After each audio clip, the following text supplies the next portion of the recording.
Gas ബുക്കുമായി Aadhaar ബന്ധിപ്പിക്കേണ്ട അവസാന ദിനം March 31 March 31 ആകാറായതോടെ gas book ആധാറുമായി ബന്ധിപ്പിക്കുന്നതിന് ഏജൻസികളിൽ വലിയ തിരക്കാണ് അനുഭവപ്പെട്ടുകൊണ്ടിരിക്കുന്നത്.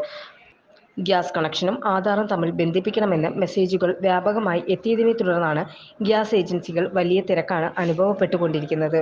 ഒരു വലിയ ഇടവേളയ്ക്ക് ശേഷം വീണ്ടും അറിയിപ്പ് എത്തിയതിനെ തുടർന്ന് ആളുകൾ ഗ്യാസ് ഏജൻസിയിലേക്ക് ഓടുകയാണ്. ആരുടെ പേരിലാണ് എടുത്തിരിക്കുന്നത് അയാൾ ആധാർ കാർഡുമായി ഏജൻസിയിൽ എത്തിയ ശേഷം വിരൽ പതിപ്പിച്ച ശേഷമാണ് ആധാർ കാർഡ് ഗ്യാസ് കണക്ഷനുമായി ബന്ധിപ്പിക്കേണ്ടത്.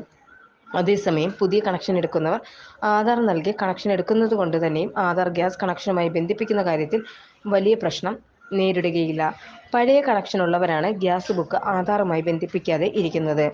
വിദേശത്തുള്ള ആളുടെ പേരിലാണ് വീട്ടിലെ ഗ്യാസ് കണക്ഷനെങ്കിൽ മറ്റു അംഗങ്ങളുടെ പേരിലേക്ക് മാറ്റി ആധാറുമായി ബന്ധിപ്പിക്കണമെന്ന് നിർദ്ദേശവുമുണ്ട്. ഇങ്ങനെയുള്ള ഗ്യാസ് കണക്ഷൻ ആധാറുമായി ബന്ധിപ്പിക്കുന്നതിന് ആരുടെ പേരിലാണോ കണക്ഷൻ മാറ്റുന്നത് അവരുടെ bank passbook, ration card, Aadhaar എന്നിവ കയ്യിൽ കരുതുകയും വേണം. News desk press Malayalam. തങ്കമാണു നീ,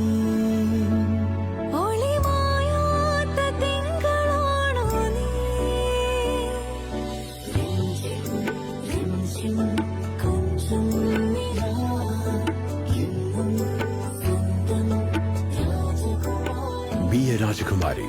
Rajakumari Gold and Diamonds. The trust of Travancore.